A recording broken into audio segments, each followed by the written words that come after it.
Hey y'all, this is Amanda and welcome back to my Texas Zone 8A garden, and today we're going to be working on the mums and prepping them so that we can get the biggest, most beautiful fall blooms.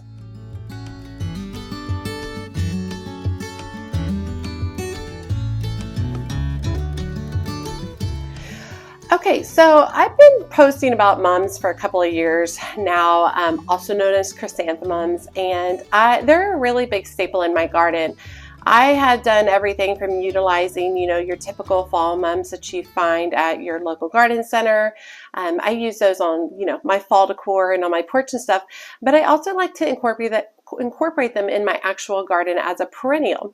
And then this last fall and this spring, I have invested in more heirloom chrysanthemums to have throughout my garden as a replacement for a dahlia. Now I've tried to grow dahlias for years, and I have just had little to no success with them, and they're expensive. The tubers are not cheap, and so I decided that I would invest in a different type of flower that's more appropriate for my particular zone and that is a little bit hardier than a dahlia, and that is a chrysanthemum.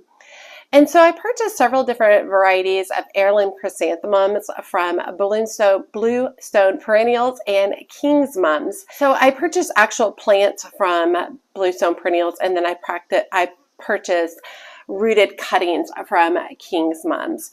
And so what I want to show you today is how I go about pruning mums so that I can get the best for fall blooms. So a few things about mums: they are sun lovers. They need at least 8 hours of full sun each day. They like well-draining soil. When I say well-draining soil, I mean like when the winter comes along, that the water drains away pretty easily from that area, because it's not actually like the cold that kills plants or perennials, it's actually ice. And so when water freezes around the roots of a mum, that's what actually kills the mum. So you definitely want well-draining soil, especially during the winter. They are hardy in zones of 5 to 9, so that covers a wide variety area. In colder zones, they can be lifted and put in a greenhouse for the winter. Now, mums don't bloom very well in the heat. Once the heat sets, they're pretty much done. That's why I typically get a bloom cycle in the spring and then another one in the fall. So that's why in the month of July, I like to do a nice pruning and fertilization of all my mums in preparation for the fall. Now, the mums that I'm currently growing do consist of your typical garden center mums, and I'll show you that. And then they also consist of the heirloom chrysanthemums, and I'll show you what that looks like as well. Okay, so let's go take a look at the mums that I have. Okay, so here in the front yard is a typical mum that is purchased from a garden center. I think this was only 1, maybe 2 plants in here. Oh, and I guess actually right here, if you guys were looking for the update on my Super petunias, this is some of them right here, and they're looking really good. So you can see that these have already bloomed out. You can see that some of the leaves are a yellow tone, which means it needs more nutrients. And if I were to just leave this like this, I probably would get some more blooms, but I'm really looking for like the wow factor during the fall. So the best thing I can do is come in here, and I'm going to follow the stem down to a set of leaves and cut above it. So let me give you guys a close-up of that. Okay, you guys can see in here, and you can see all these smaller sets of leaves. This is where I'm wanting to make my cut above a set of smaller leaves. Same thing right here. And I am taking the plant back probably by like at least 50%. And I'm just coming in here and I'm cutting above sets of leaves and taking the plant back. Now, this is not going to bloom until we get to probably September and into October. It's going to take a little bit of time to recover, grow new leaves, and then produce new sets of blooms. But this is definitely what you want to do to get the best blooms that you can for the fall.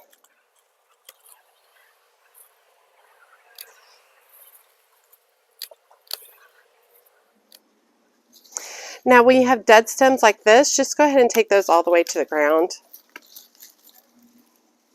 This plant has been around a while, so it's sent off a lot of new shoots.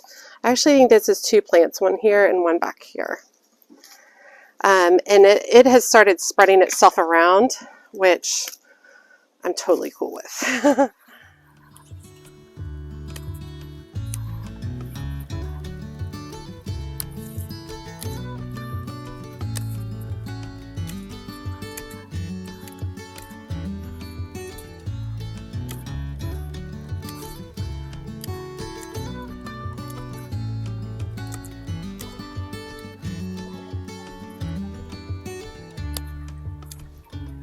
Okay, and you can see that I've taken the plant back by about 50%. Everything is looking really nice. These leaves might brown up a little bit because they're being exposed to the sun now, but they should be pretty good. At this point, I would want to add a fertilizer to this. I'll hit this with a liquid fertilizer and get it to start producing some more growth in preparation for the fall. But let's head to the back and look at the heirloom chrysanthemums. Now here's a quick update on my rooted cuttings that I got from King's Mums. I potted them all up, and I'll link a video down there for you all as well, so you can see the videos I've done on the mums. But they're all looking really, really beautiful. Everybody's happy, and it definitely is time to get these into the ground. And so we might do a few of those today.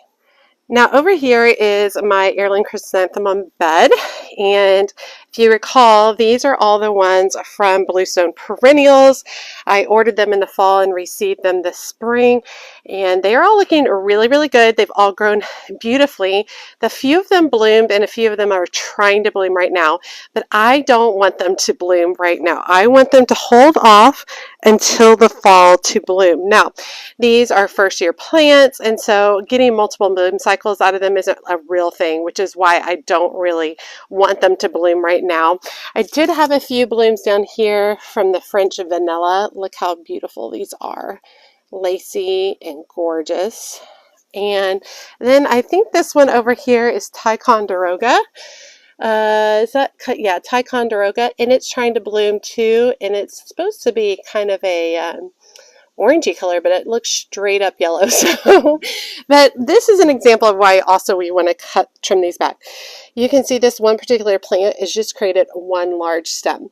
So by trimming them back, we're going to encourage them to be bushier and give us more blooms in the fall. And that's happened with a lot of them, but you can see lots of them have buds and want to bloom now, but it's just too hot. So we're not going to do that. We're going to give these all a really nice pruning back, and then we are going to hit them up with some liquid fertilizer.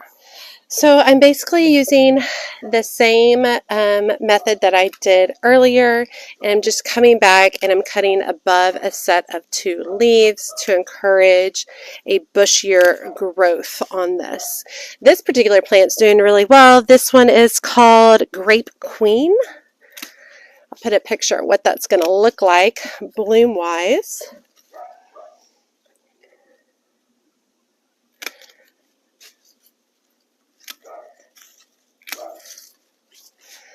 All right. These are looking really strong and healthy. I know it seems crazy to be cutting them back, but it's going to be for the best in the long run.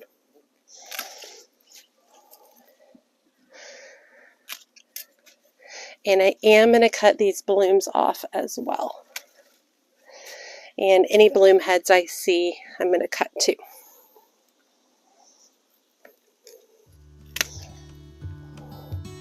And a good rule of thumb for mums is to cut around July 4th. I'm obviously late.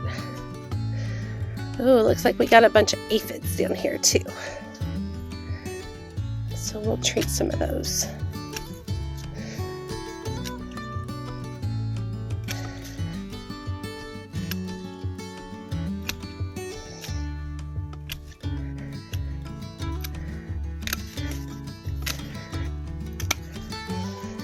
I am going to do a little trim back on this viburnum back here.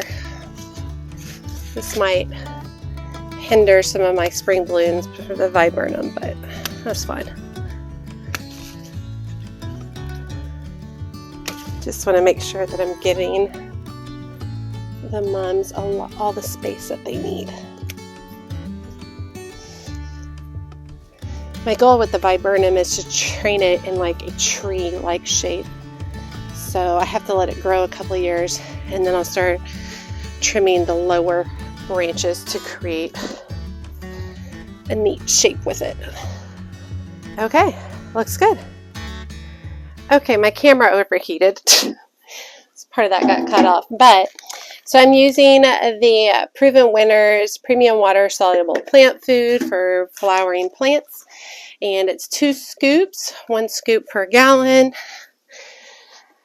and I just put it in here and I fill up with water And then I just pour it at the base of each of the plants. You can get about 3 plants per container. And this should really help, especially if I'm doing this at least once a month, but preferably every couple of weeks. This should be extremely helpful to the plants. Okay, so I do want to get some of the rooted cuttings from King's Mums planted up, and I'm going to do some in containers and I'm going to do some in the ground. Now, a lot of the ones that I ordered are really, really tall, like 4 feet tall. We don't want to put those in the containers. They're going to be really hard to contain. So I'm really going to stick with the shorter varieties for that. So the first thing I'm going to do is loosen up my soil, and I'm going to go ahead and add a good amount of plant tone. Work it into the soil here. And then the first short variety I'm going to work with is called Le Mans, and this was one of the favorite ones that I picked out. Absolutely loved it. So let's take a look at this. Oh yeah, we have great roots. Let me show you all. Look at all those beautiful healthy roots. Looking really good. Love it. So I am going to put this in to my container just like that. And I know this is going to look a little harsh, but I am actually going to cut the tip of it to encourage some branching. So I'm just coming in here and just cutting above some sets of leaves just like that. Now I already have drip set up to this particular container, and so I've got it right there, and then here's my little hook. So I'm just going to make sure that this is at the base of my mum right there. And then we'd be good. And this should fill out to about 2 feet. So it should be absolutely beautiful. I've got worms, all kinds of stuff in here. It looks great. So let's get this, let's get another container set up as well. So I also have this container right here. And it's just a beautiful terracotta container. And it is set up with drip as well. So let me go ahead and pull the drip out for a second. So we're going to hit that with some good fertilizer. And then loosen all the soil up. This soil was all brand new soil in this pot earlier this spring. Just like that, make my hole. And then this variety is called Rose Dew. It is a short variety as well. Let's check out and see how the roots have done. Yeah, we have really great roots running through it. And put that in. Just like that. And then we're going to top this guy as well, just to get some bushier growth going.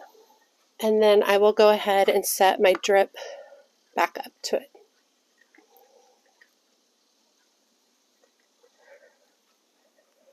Just like that. Now this guy does not get as much sun. I might have to end up moving him. I'll keep an eye on it. And if it looks like it's struggling or not growing as quickly as the other ones, I will move it. Okay, my phone keeps overheating. I think that's my sign to go in. So I put 3 more varieties over here. And at the end of this video, I'll list all the varieties I'm growing, all the varieties of chrysanthemums that I'm growing. So guys, take a look. I'm really excited. These will replace dahlias, big, beautiful, gorgeous blooms. They deal with less pests. They're much hardier than dahlias are for me. Should be a really great situation.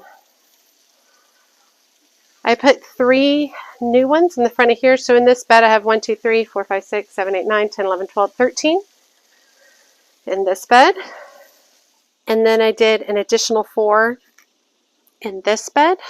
Tall, medium, tall, medium. They're all going to need their own cages, I think, to kind of help keep them more upright. So I'll have to look into that. Then we did this guy right here. All of these have been topped. So you can see where I trimmed the top of them to encourage bushiness. Got one there. And then I still have 1, 2, 3, 4, 5, 6. So 4 of these are purple that are going to go in the side yard, and then I have a red and an apricot that are going to go either on the front or the side yard. Haven't decided yet, but this will be an upcoming project as well.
Okay, so I actually have lights going on behind me. It's the end of the day, so it's 8:45 at night and still 95 degrees outside. And I was just getting so hot and my phone just kept overheating. I was like, that's my cue to stop for the day. Then I wanted to wrap up the video. I know that this process with the chrysanthemums seems simple, you know, easy, self-explanatory, but what I really want to point out is that it's a very important process to be able to get a lot of beautiful, gorgeous mum blooms for the fall. So if you haven't before, consider pruning back your mums. I do mine around July 4th, but if you're someone who gets fall much earlier, you might want to prune back maybe around June. Sometime in June in preparation. My fall doesn't really truly hit until October. Our first frost date isn't until mid-November. So lots of time for my mums to bloom. All right, you all, I hope you enjoyed today's video. As always, make sure you hit that subscribe button and that notification bell so you know when my latest videos are up. And make sure you check me out on Facebook, Instagram, and TikTok. As always, she's a mad gardener or decorator or anything else that she wants to be. Thanks, y'all. These are jellyfish lights for those of you who've never seen them before. They're all controlled by an app, and we change them up for the holidays. We love them.